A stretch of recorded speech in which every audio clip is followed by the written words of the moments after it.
Hello, everyone, and welcome to the Your Mark on the World show. I'm your host, Devin Thorpe. I'm a Forbes contributor covering social entrepreneurship and impact investing, and our guest today is Aria Finger. She's the CEO and, you'll notice, chief old person of DoSomething.org. Aria, I think you're 35. Is that right? Just 34. Don't age me. Oh, so I'm curious about how you get to be the chief old person of anything at age 34. Well, first of all, I am proud of my title of chief old person. But as I tell people that here at Do Something, anyone over age 25 is officially an old person, and we're proud of it. That's because most of our members are 16, 17, and 18, and they think I'm officially ancient, and so I will happily take that moniker. Yeah. I confess, even my son recently told me that he and his girlfriend, my son is 27, and he and his girlfriend have another couple friends that are, I think, in their early 40s, and they call them their grown-up friends. So I get it. Listen, you have tackled something interesting, I think really profound this week. This week we're celebrating two big things. MLK Day, that Martin Luther King's birthday, is celebrated on the third Monday in January. And really, MLK has captured the full heart and mind, I think, of Americans. I mean, he is a beloved figure on par with Abraham Lincoln and George Washington. Mm-hmm. And this week, we will also be paying, frankly, even more attention to the inauguration of Donald Trump. Mm-hmm. And Donald Trump and Martin Luther King really couldn't be much more different. If we tried to think of two people who were different, we couldn't come up with much more different. And so you've tried to find a way to unify Americans around this. Tell us what you're doing this week. So this week is our week of action for our campaign, A New Year, A New Us. So starting in January, we actually asked young people to build resolution walls in their communities, in their local communities, at community centers or schools or churches, and had other young people post up sticky notes of saying what they're looking for in the world, whether they want their community to be safer or happier or more unified or less discrimination. And so we crowdsourced all of those ideas, and they sent in amazing photos of what they were doing. And then this week, we launched a week of action. And so each day this week, we are sending out to tens of thousands of young people a new thing that they can do to make a measurable change on their local community. That is so cool. So give us some examples of where these things are, the messaging is going on, how it's going on, and then give us do that. Tell us where this is going on. Sure. So Do Something, we actually have members in every area code of the United States. So it's literally going on everywhere. And it's going on in members' local communities, but then of course they're amplifying it with social media. So they're posting it on Snapchat, Twitter, Facebook, Instagram, every social media platform that you can think of, because it's one thing to do it yourself, but then you want to inspire other young people to get involved. Well, it is very cool. Now, what are some examples of things that the young people are proposing to do this week? Yeah. So just yesterday was one of my favorite days of action. It was a campaign called Pride over Prejudice.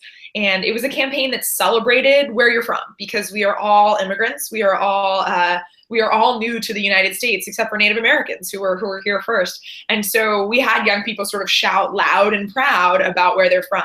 And the photos were just amazing. I mean, not only did you get young people, talk with their parents taking photos, but you have a photo of a girl who's holding up Mexico, the girl next to her who's holding up France, then her friend is holding up Sweden, and talking about how where you're from doesn't define you, and sometimes where you're from does define a lot of your characteristics. And even to Do Something employees who sit next to each other every day did this campaign yesterday and found out that their parents and grandparents were from the same 500-person town in Italy, so that maybe they're related. How wonderful. Oh, the connections that you can make, by talking about where you're from and how that affects you. Yeah, it is an interesting thing in America that there's some controversy around this, but it seems that in America, the optimal strategy is to find the right way to celebrate our differences and build more things that we share together. Yeah, well, I think that there's so many things that we share together, and you can find common ground on so much. We're all parents, we're all children, we're all care about poverty, so it's sort of silly to say that we have nothing in common. But that doesn't trivialize the differences. So I actually think both of those things are critically important, and the groups we belong to certainly don't define us. Well, I'm curious how on earth you came to be the CEO and chief old person at Do Something. Mostly luck. And I mean that, everyone always says like, oh, that's false humility. You worked hard. Yeah, I worked my butt off, but I had so much luck along the way. I was very lucky to find right out of college, I was looking for an amazing nonprofit job in New York, and I found my way to a 6-person organization called Do Something. Not even DoSomething.org at the time, because we barely had a website. And I worked for the last 11 years with the amazing CEO Nancy Lublin. And last year when she moved on, I was lucky enough to take over. And now we have 60 full-time staff members and over 5.5 million members. So it's been incredible being part of the growth trajectory, and also just reaffirms sort of my positive view on the world, which is really nice. Yeah, that's cool. Now, I wonder if you would tell us a little bit about the organization more broadly and what it does. So the whole purpose of Do Something is to activate young people, typically high school students, college students, to take action on the causes that they care about. And that's important for 2 reasons. One is when you volunteer, you materially change yourself. You become more confident, you're more likely to be a leader, you become entrepreneurial, you have more grit. There's all sorts of wonderful ways. You're happier, less likely to be depressed. Volunteering changes you. It's selfish. But then equally important is that there's so many issues that affect young people where their voices aren't heard. There's a crisis in this country in which we suspend and expel students in this country, especially students of color, at disproportionate rates. And yet we don't hear from any students in that debate. So in March, Do Something is launching a campaign called Suspended for What? That is all about this issue, and we're making sure that the voices of young people are heard. So at its very core, we activate these really passionate young people and give them ways to make a difference in their community.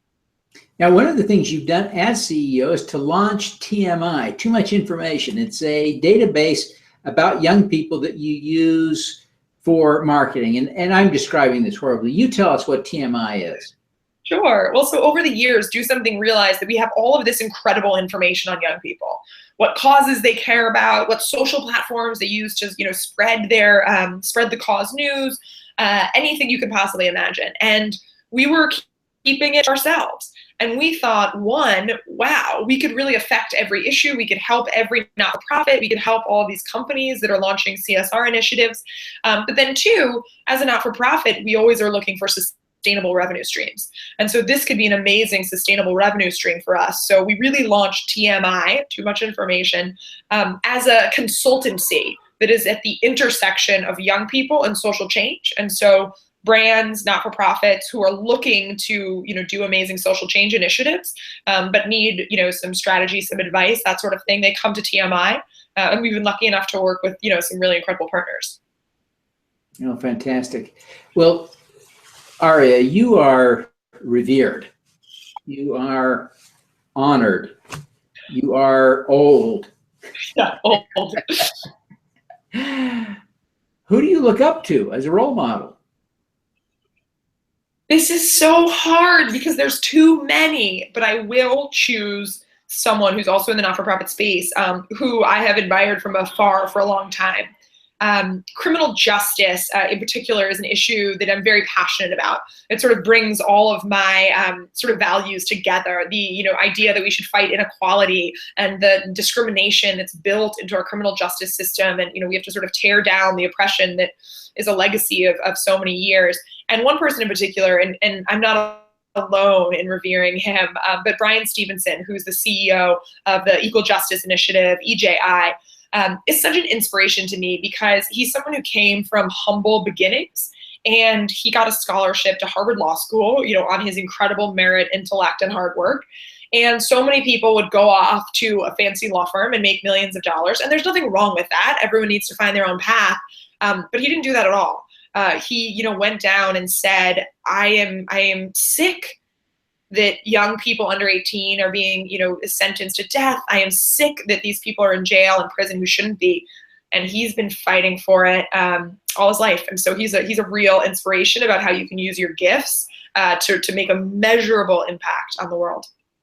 No, that's fantastic. I appreciate you sharing that great role model. Now, you could be doing anything. You're a bright, capable person. You said when you graduated from college, you were looking for a nonprofit job. Why on earth did you want to do that? Yeah, I think because I was stubborn. I like to say I was an economics major in school, and so a lot of my friends were going off to, investment banking or consulting or what have you, again, which is totally fine. And they told me that nonprofits were inefficient, ineffective, sort of all of the slams that is sometimes put on the nonprofit sector. And I wanted to prove them wrong. And I'm lucky that I come from a family, my mom's a teacher, my dad, Vietnam War protester, lifelong sort of education proponent. So that was something that was important to me as part of my family. And I'm just really lucky that I found an entrepreneurial, tech savvy, sort of business friendly, not-for-profit that I think used my skills well. Fantastic. Now, I want to know what your superpower is. My superpower is that I will and want to talk about everything. So I walked in the door this morning, and when people didn't ask me how I got this scar on my face, I got a scar yesterday. I was like, what? Why are you asking about it? Why aren't we talking about this? So I am the person who is direct and blunt and will talk to people about anything.